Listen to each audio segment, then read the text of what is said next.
ये जो आप देख रहे हैं ना, कोई मूवी का सीन नहीं है। ये सच में शेख जायद रोड पर कुछ कार में प्रॉब्लम आ गई थी या कुछ एक्सीडेंट का कुछ तो इमरजेंसी हुई थी।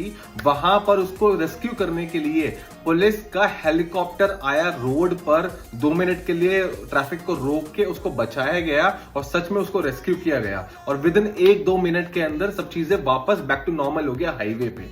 मतलब उस बंदे की जान भी बच गई और बाकी सारे लोगों का टाइम भी वेस्ट नहीं हुआ। ये है दुबई, ये है सिक्योरिटी की जो पूरे वर्ल्ड की पुलिस को या चीजों को सीखना चाहिए।